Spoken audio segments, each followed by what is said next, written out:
안녕하세요, 정현인사이트입니다. 이번에 새롭게 출시된 아이폰 15에는 소비자에게도 시장 참여자에게도 큰 관심사죠. 애플은 신제품을 발표할 때마다 이번에도 혁신은 없었다 라는 말을 들어요. 이번 아이폰 15도 피해갈 수 없었단 말이에요. 그런데 과연 정말 혁신은 없었던 걸까요?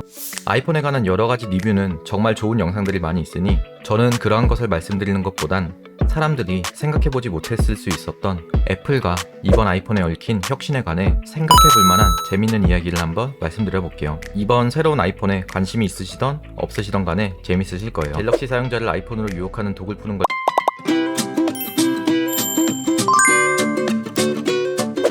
스티브 잡스가 이끌던 애플은 사업의 여러 우여곡절을 겪어본 뒤에 사용자를 위한 생각을 최우선으로 두고 제품을 개발했었습니다. 그렇게 탄생한 것이 아이폰이었죠.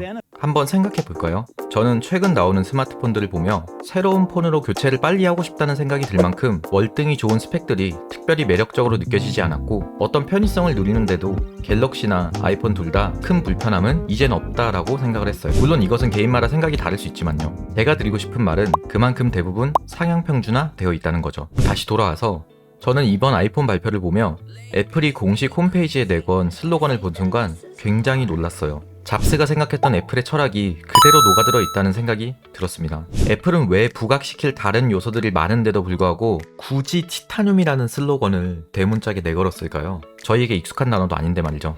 현재 우리 일상에서 가장 오랜 시간 함께하고 있는 것이 스마트폰이죠. 그런 일상 속에서 아주 사소하면서도 해소되지 못한 제가 느낀 작은 불편은 다름 아닌 무게였어요. 그런 무게가 단 몇 그램의 차이로 몸 전체에서 엄청난 체감을 느끼게 된다는 것을 여러분은 아시나요? 저는 아주 미니멀했던 아이폰 3GS나 4부터 시작해서 이와 비교도 안 되게 컸던 갤럭시 플러스 시리즈를 써보기도 하면서 직접 몸소 이런 체감을 많이 해봤었습니다. 자, 이런 이야기에 공감하신다면 이번에 애플이 내세운 티타늄이라는 것이 사실은 얼마나 혁신적인 것인지, 여기서 이제 약간의 TMI로 티타늄에 관련된 이야기를 해드리면 까지 잇가다 보니 이 설명을 누구나 이해하기 쉽게 한번 설명드려 볼게요. 지금까지 아이폰 표면 소재는 알루미늄을 주력으로 쓰거나 스테인리스를 사용했어요.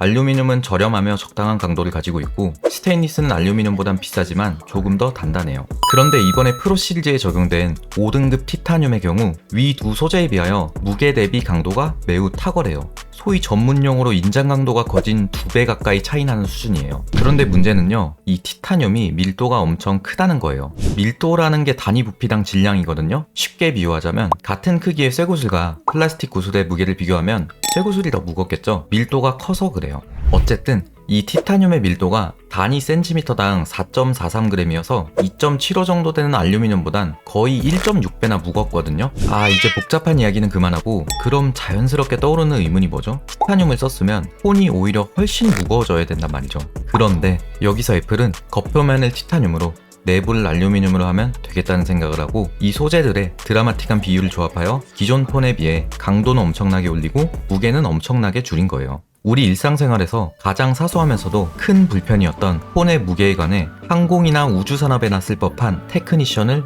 성공적으로 적용시킨 거죠. 소위 애플은 감성이다 이런 말이 있잖아요. 만약 애플이 폰의 무게를 조금 줄인다는 생각이 아주 사소한 것이라고 여겼다면 이런 것을 해내는 것은커녕 상상도 하지 않았을 거예요. 저는 이런 것에서 진짜 감성을 느꼈어요. 통계에 따르면 현재 우리나라 10대의 아이폰 선호도는 매우 압도적이에요. 사실 이런 부분은 모바일 게임이나 또래들 심리에 영향력이 클 수 있어요. 부모님 세대라면 머리가 살짝 아플 수. 어쨌든 통계에서 또 다른 점이 제 눈에 들어왔어요. 애플 제품의 여성 선호도는 말할 것 없이 늘 높았던 것은 둘째치고요, 바로 20대 남성에서 아이폰 선호도가 급격하게 올라간 것이에요. 이게 왜 눈에 들어왔냐면, 이런 부분에서 애플이 무서운 게요, 계속 이렇게 알듯 모를 듯한 조용한 혁신을 통해서 고객을 잡는 거예요. 그것도 지금 잡아놓으면 앞으로 계속해서 소비해줄 사람들을 확실하게 타겟팅할 사소한 매력을 정확하게 알고 있는 방식을 쓴달까요? 아시다시피 젊은 층일수록 많은 것에 민감하고 자주 소비하고, 나이대가 있는 분일수록 폰이 조금 가벼워진 정도를 체감하기는 쉽지 않고, 폰을 교체하는 시기도 젊은 층에 비하면 굉장히 긴 편이잖아요. 저는 젊은 층과 나이대가 있는 층의 딱 중간 정도에 있는 것 같은 다양한 최신 삼성 시리즈를 사용하고 있는 입장에서 제 나름 한국에선 삼성이 편하다는 편향이 분명히 있었어요.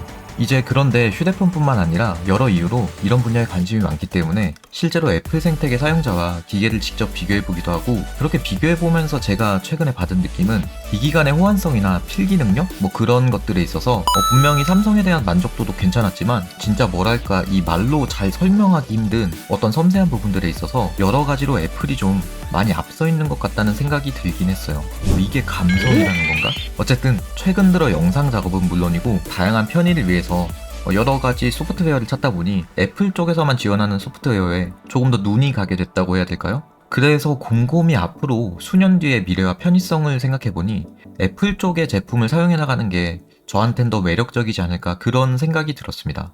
사실 갤럭시의 장점이었던 삼성페이나 C타입 등이 가졌던 범용성의 장점도 이젠 애플도 다 갖춘 상태가 되었죠. 물론 현재 갤럭시가 가지고 있는 가장 주요한 장점인 통화 녹음은 아이폰으론 지금 대체가 불가능하기 때문에 위 기능이 꼭 필요하신 분에겐 아이폰 같은 제품을 선택하긴 어려울 수 있을 거라고 생각합니다. 위와 같은 기능도 곧 지원을 준비하고 있다는 루머도 있기 때문에 긍정적인 기대를 해볼 수 있지 않을까, 그렇게 생각을 하고 있습니다.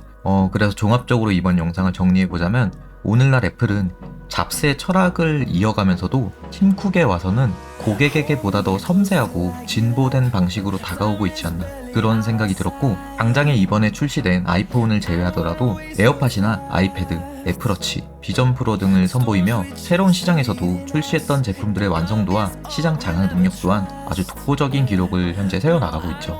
그래서 이렇게 에어팟이나 아이패드 등에 이끌린 소비자들을 아이폰까지 오게 만들며 다양한 애플 제품을 쓰게 만드는 그런 점도 애플의 멋진 전략이자 한편으론 소비자한텐 매력이 될 수 있지 않나, 그런 생각이 들었습니다.